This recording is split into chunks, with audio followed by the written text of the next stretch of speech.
యేసుక్రీస్తు శ్రేష్ఠ నామమున నా ప్రియ సహోదరి సహోదరులారా, మీకు శుభములు వందనాలు తెలియజేస్తున్నాను. ఈరోజు వాగ్దానము ఫిలిప్పీలకు రాసిన పత్రిక 4వ అధ్యాయము 13వ వాక్యమును ధ్యానించుకుందాము.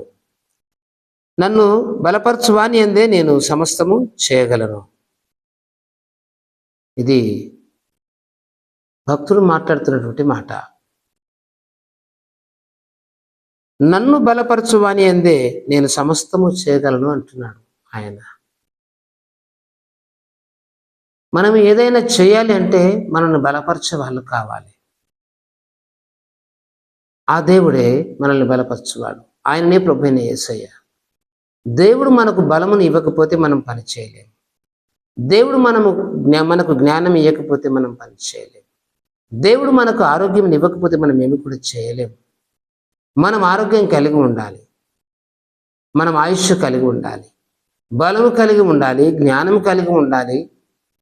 ఇవన్నీ కలిగి ఉండి మనము తలపెట్టిన పనులన్నీ నెరవేర్చబడాలి అంటే దేవుని యొక్క సహాయం మనకు అవసరం అండి. నువ్వు ఉద్యోగం చేయాలనుకుంటున్నావు, దేవుని యొక్క సహాయం నీకు కావాలి. నువ్వు వ్యాపారం చేయాలనుకుంటున్నావు, దేవుని యొక్క సహాయం కావాలి. మంచి ఇల్లు కట్టుకోవాలనుకుంటున్నావు, దేవుని యొక్క సహాయం కావాలి. మంచి భూమి కొనాలనుకుంటున్నావు, నీకు దేవుని యొక్క సహాయం కావాలి. మంచి వ్యవసాయం చేయాలనుకుంటున్నావు, దేవుని యొక్క సహాయం కావాలి. మంచి చదువులు చదవాలనుకుంటున్నావు, మంచి సహాయం దేవుని యొక్క సహాయం నీకు కావాలి. మంచి భార్య కావాలని ఆశిస్తూ ఉన్నావు, దేవుని యొక్క సహాయం కావాలి.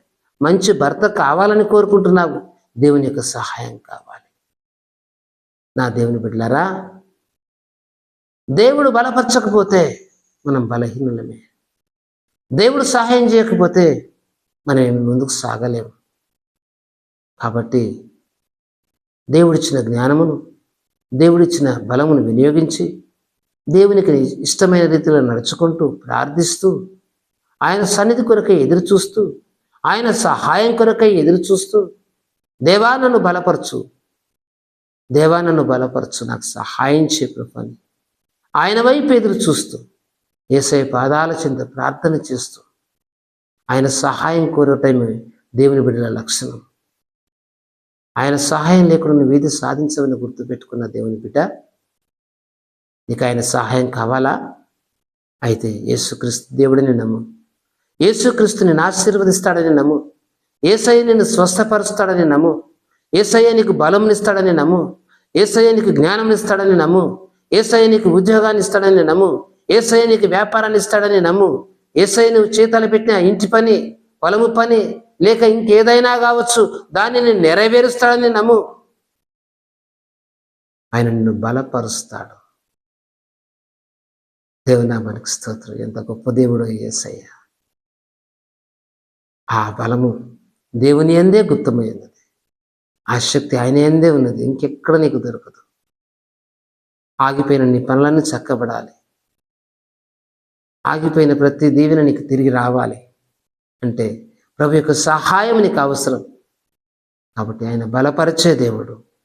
నీవు చేసే కార్యములు, మంచి కార్యములకు బలమునిచ్చే దేవుడు, సహాయం అందించే దేవుడు. ఆర్థికంగాను, ఆధ్యాత్మికంగాను, మనుషుల పరంగాను, వృత్తిపరంగాను, వ్యాపార పరంగాను దేవుడు కనికరం గల దేవుడు. నీకు సహాయకులను పంపిస్తాడు, ఆదరిస్తాడు, కనికరిస్తాడు, జాలి చూపిస్తాడు, నిన్ను లేవనెత్తుతాడు, నిన్ను దీవించబోతున్నాడు. ఈ సత్యాన్ని నమ్మి నీవు విశ్వసించు. ఆయన నిన్ను ఎన్నడూ కూడా మరవడు, విడవడు, ఎడబాయడు. నిరీక్షణ కలిగి ఉండు నా దేవుని బిడ్డ. దేవుని యొక్క సమాధానం నీకు దొరుకుతుంది. ప్రార్థన చేసుకుందాము. ప్రేమాస్వరూపి అయిన దేవా, కనికర స్వరూపి అయిన దేవా, నీకు స్తోత్రములు ప్రభువా. ఈ కొద్ది సమయంలో ఈ వాగ్దానం, ఈ వాక్కు వింటున్న నిబిడలను దీవించండి, దర్శించండి, కృప చూపండి తండ్రి. అయ్యా, నన్ను బలపరచు వాని అందే నేను సమస్తము చేయగలనని నీ భక్తుడైన పౌలు మాట్లాడుతున్నాడు తండ్రి. అయ్యా, మేము కూడా ఏదైనా జరిగించాలంటే నీ సహాయం కావాలి, నీ జ్ఞానం కావాలి. వివాహము చేయాలన్నా, భూములు కొనాలన్నా, ఇల్లు కట్టాలన్నా, పెళ్ళిళ్ళు చేయాలన్నా, ఉద్యోగం కావాలన్నా, మంచి భార్య కావాలన్నా, మంచి భర్త కావాలన్నా, పిల్లలు కావాలన్నా, తండ్రి అభివృద్ధి జరగాలన్నా నీ సహాయం కావాలయ్యా. నీ సహాయం లేకపోతే ముందుకు సాగలేం. మా పనులు వ్యర్థమైపోతాయి ప్రభువా. అందుకై నీ సన్నిధానంలో ప్రార్థిస్తున్నాం. ఈ దినమందు నీ సహాయం కొరకే ఎదురు చూస్తున్న మా బిడ్డలు ఉన్నారు, దర్శించు. నీ వాక్కు వింటున్న బిడ్డలను బలపరచు, ఆశీర్వదించు.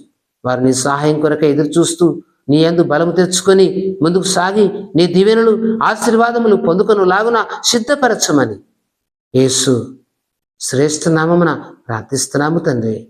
ఆమేన్.